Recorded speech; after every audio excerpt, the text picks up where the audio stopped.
Today we're going to talk about 401k contributions. 401k contributions have different options of how you can save your money.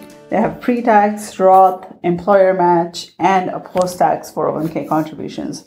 So let's take a look into how all these buckets play a part in saving money and how they are taxed when you withdraw the money from your 401k. So let's look at the pre-tax 401k option first. This is the most common type of contribution that most people hear about. With pre-tax contribution, the biggest benefit is the tax deduction. With pre-tax, the money is deducted from your paycheck before taxes, which helps reduce your taxable income and the amount you pay in taxes right now. In addition, any earnings made on pre-tax contribution grow on a tax-deferred basis. So you don't pay any taxes on the earnings on a year-to-year basis. However, those tax benefits don't go forever. IRS wants you to pay taxes at some point.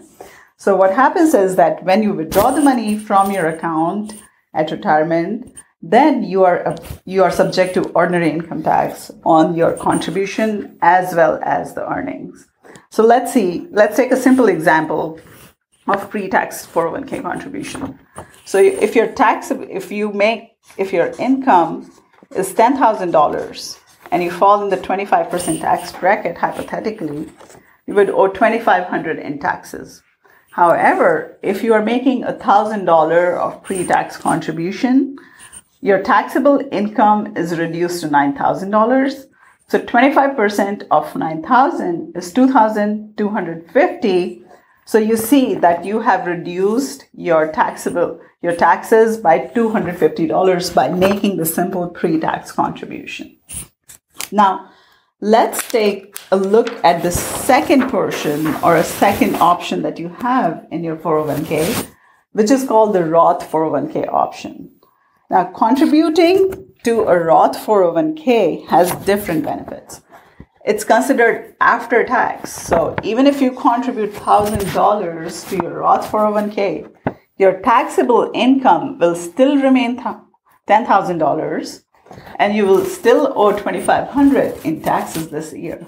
However, in 20 years, if this $1,000 grows up to be $3,000, you will not pay any taxes on the $2,000 of earnings, so which is very different from the pre-tax. You are subject to pay taxes on the earning. So that's the biggest benefit of the Roth 401k, is that you never pay taxes on the earnings, even though you might not get deduction at the front end. Now there is a third portion, which is the employer match. The employer match, some companies or employers decide to match a certain percentage of their salary or contributions into their 401k. So for the employer match is always going to be pre-tax, both the contribution plus the earnings. So when your employer does a match, it goes into the pre-tax bucket.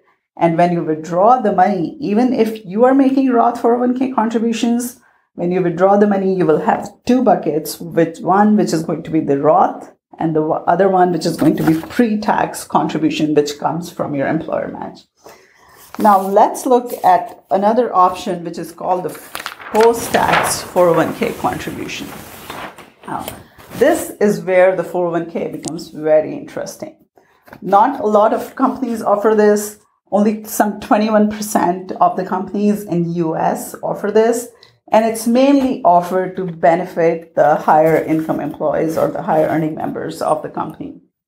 So, according to IRS, you can put a maximum of $61,000 in your 401k account for 2022. If you're 50 or older, you can put $67,500 in your 401k account. Now, let's take a simple example. Say you are 40-year-old. You have already maximized your pre-tax bucket to $20,500 for 2022.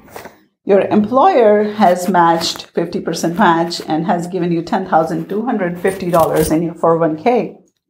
So you still have $30,250 left to make in your post-tax 401k contribution. which is great. If your cash flow allows that, you can definitely put this money into the post-tax 401k contribution. Now, after-tax or post-tax contributions to your workplace can be withdrawn without taxes or penalty. However, any earnings on these after-tax are considered pre-tax balances, so you would have to pay taxes on withdrawals on these earnings. Now, a workaround that employers offer is something called the in-plan Roth conversion. So it is in-plan Roth conversion. And what in-plan Roth conversion allows you to do is take these post-tax contributions. So your $30,000 to $50,000 that you're going to contribute to the post-tax account, you will take this and convert it into a Roth IRA right away. And that's where the biggest benefit of post-tax conversion comes in. So you will at the time of contribution, a few days after that, your employer gives you the option of in-plan conversion. Any earnings plus this $30,250, you will convert into a Roth IRA.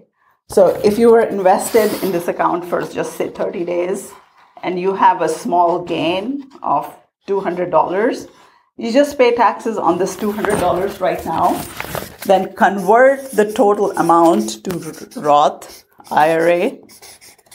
And after that, for 20, 30 years, however much you have for your retirement, you never pay taxes on it. So now this is where this awesomeness of this post-tax 401k contribution comes in, because there is no other way for you to contribute this much money to a Roth IRA account. IRS does not allow that, but with the post-tax 401k contribution along with the in-plan conversion, you can put additional money to your 401k. Now, let's summarize this into a chart and see how all of this is going to work. So we have your pre-tax contributions and your pre-tax earnings. Remember, you didn't pay taxes on it.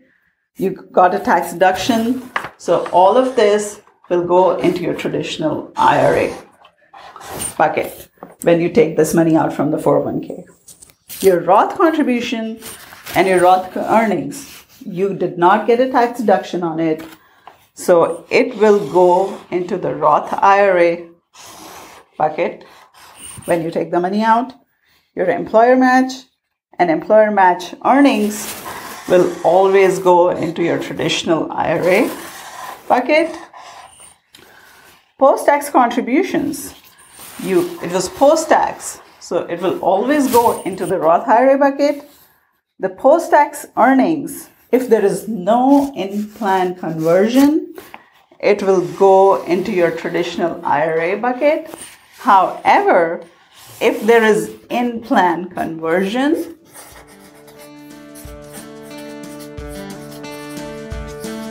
this will go into the Roth IRA bucket. This video is not meant to be a personal financial advice and is only supposed to be used for educational purposes only.